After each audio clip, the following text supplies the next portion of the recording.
Hi, and welcome back to the Breadcrumbs Project. Things are progressing again very rapidly, and people are going to be seeking clarity, and there's a lot of channels that I think the Creator has made available, and by channels I mean YouTube channels, but other channels, so that the faithful can be ready for what comes.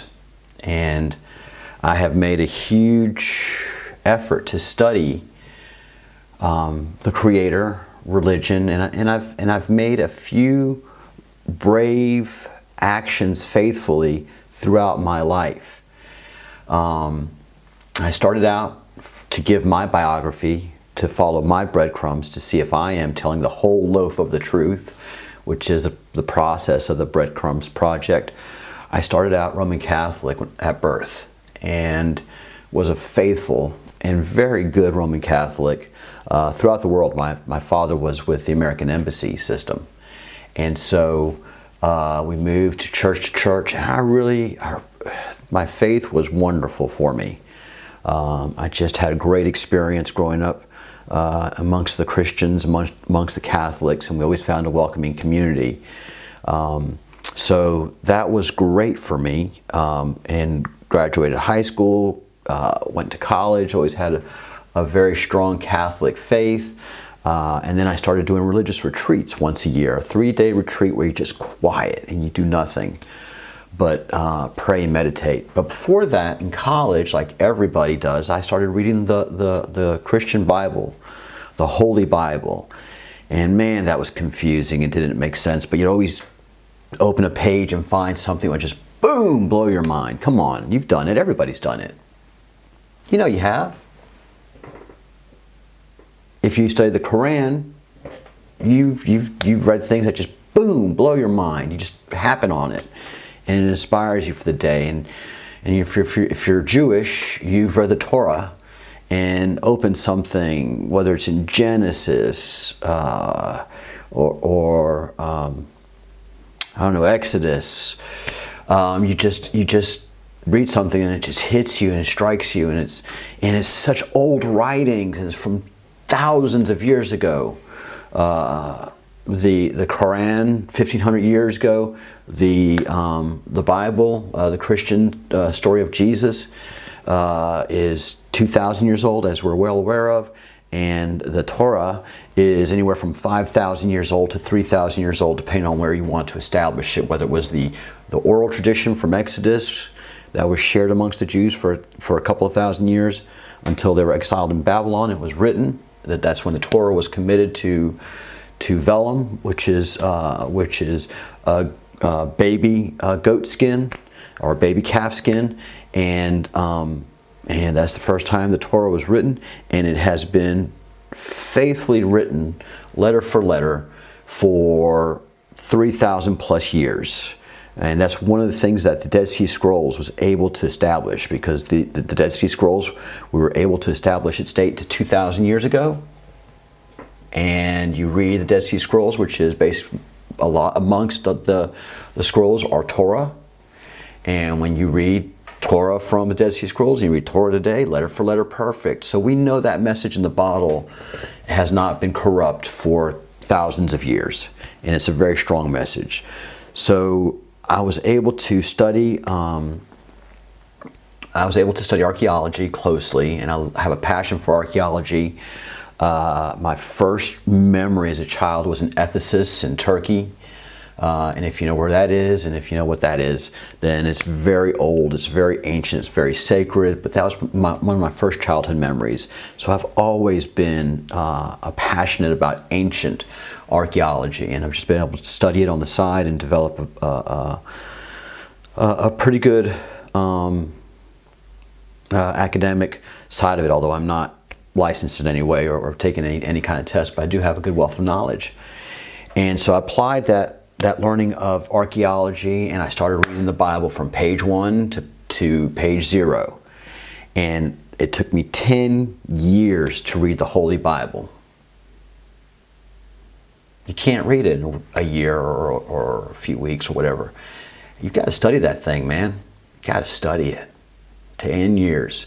applying archaeology. Then after finishing reading the Old Testament, I thought, well, I'm basically Jewish. Aside from a few very important practices, everything I believe and understand is Jewish. And I don't know why we need a new covenant, because the old covenant that they established there in the desert is pretty much what we follow, except we do with the first 10 very well. There's 613 total commandments that Israel was tasked with, that made that covenant, the old covenant, the covenant between the Creator and His people, which is an agreement, it's a business agreement. Listen, you do these very difficult 613 things for me as part of my business deal, because I have a reason to do this. It's not because I'm mean to you or I want to persecute you. There's a future that I have established, and to be part of that future, you have to do these 613. Some of them are normal things, but you have to do them religiously. And then you have the other weird ones, which you just got to do them, guys. And while you do these 613 covenants and you keep them in this ark, you're going to be my chosen and protected people, because it's a wild world. And please understand that when the Jews were exiled, God didn't just go, hey, come on, you guys go. No, there was a battle between the God of the Jews and the gods, God and gods of the Egyptians. So by Torah, by Christian belief, we have to understand that the God of the Jews was battling other gods back then. And I'm part Southern, so I'm getting a little bit of that, that preachy in me. But you got to understand that. That's the world back then. It wasn't made up. There were other gods in the time of the Christian God, of the Jewish God. There were actual Egyptian gods that our Creator did battle with on the earthly plane, and ultimately was victorious in not destroying the Egyptian gods, but just extracting His people. So that's what Exodus is all about. So you read Genesis, you read Exodus, then you get an understanding of the Jewish people. And they've not had an easy life at all from the beginning of the establishment of Israel to today, man. Anti-Semitism is the number one racist activity, thought, and manifestation of actual racism in the world. Oh yeah, I mean, there is racism and there's been slavery, but how many times have the Jewish people been slaughtered wholesale? It wasn't just World War II. There have been many, many, many, many times that the Jewish people have been taken and just slaughtered. And that's part of history. So most of us that are watching this video right now are Judeo-Christians. And we have to start to understand the actualness of our faith as we appreciate what's coming with Comet, Atlas, what an interesting name, and also especially Comet, Swan, which is rapidly approaching an Earth orbit. Do some Googling and you're going to hear and read and see that Swan is not doing a perihelion. It's not doing an orbit around the sun. It's doing an orbit around the Earth. So Swan is coming to see us, and it's going to establish the end of days, which the Hopi call the fifth age. If you do your research on Hopi, prophecy, then you will know that the Hopi have been talking about the end of the fourth age already for the last 10 years, if not 20 years. In the last 5 years, they said, it's over, fifth age is coming, get ready. I agree with the Hopi. So part of my journey when reading the Bible over those 10 years was to convert to Judaism. And although I have not been able to do so formally, I think and pray, and my belief is Judaism. And now, because of what's happening, a third thing has happened, and I realize that functionally I'm Zoroastrian. What I've been functioning and doing all of my life is a Zoroastrian belief. It's basically three things. You have to do three things in your life to practice Zoroastrianism. There's really not a conversion process. You don't go and say a bunch of things and then become a Zoroastrian. All you have to do is three things. Three. Again, the power of three is incredibly powerful. And remember, pi is in that three arena, 3.14 dot dot dot. And did you know that Einstein was born on March 14th, Pi Day, 314? All right. So, I'm getting preachy. Good thoughts, good words, good deeds is the foundation of Zoroastrian belief. And where did this Zoroastrian belief come from?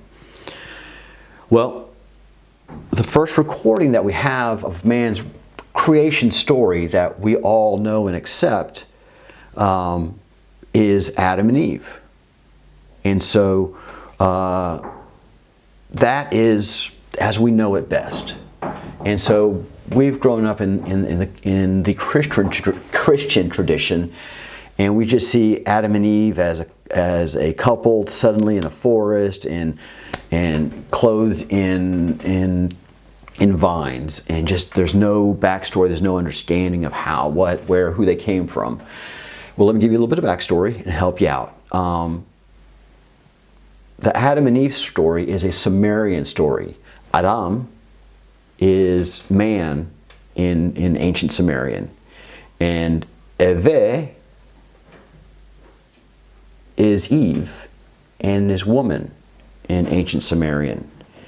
And so we have the ancient Sumerian clay tablets that are very important. The Sumerians were the first great society that was on the face of the planet Earth after the Great Flood. You just don't see anywhere else 8,000 to 10,000 years ago a great society established. And the neat thing about the Sumerians is that they had no progenitors. There was no ancient society that the Sumerians just grew out of.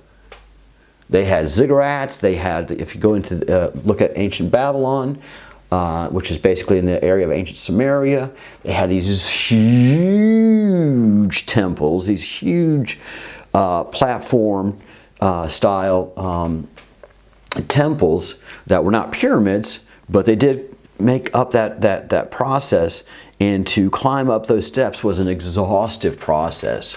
You just didn't do that as a human in a day, climb up those massive amounts of stairs that it took to get to the top of the ziggurat.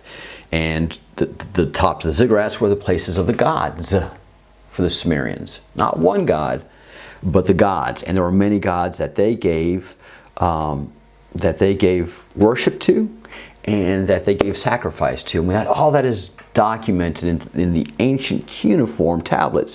What is cuneiform? Cuneiform is the very first form of writing that we have, way before the Egyptian hieroglyphs. And it's very complex, and again, cuneiform has no progenitor. And it looks like, to people like me, I'm a network engineer and a long time telephone and computer tech. And you can look at cuneiform and say, oh, that's kind of a machine language there. Just a very simple and rudimentary machine language. That's how it looks on the surface. I can't read cuneiform, but I know there's thousands upon thousands of tablets, and they recount the same stories. And going back to the tablets of Adam and Eve, if you look at many of the names on many of the cuneiform tablets, the last name of the men is Adam. So it would be Jacobe Adam, Charles Adam, Tom Adam, and all of the women that were listed in the cuneiform tablets are, and I don't have the first names, but Lucy Eve, Nancy Eve.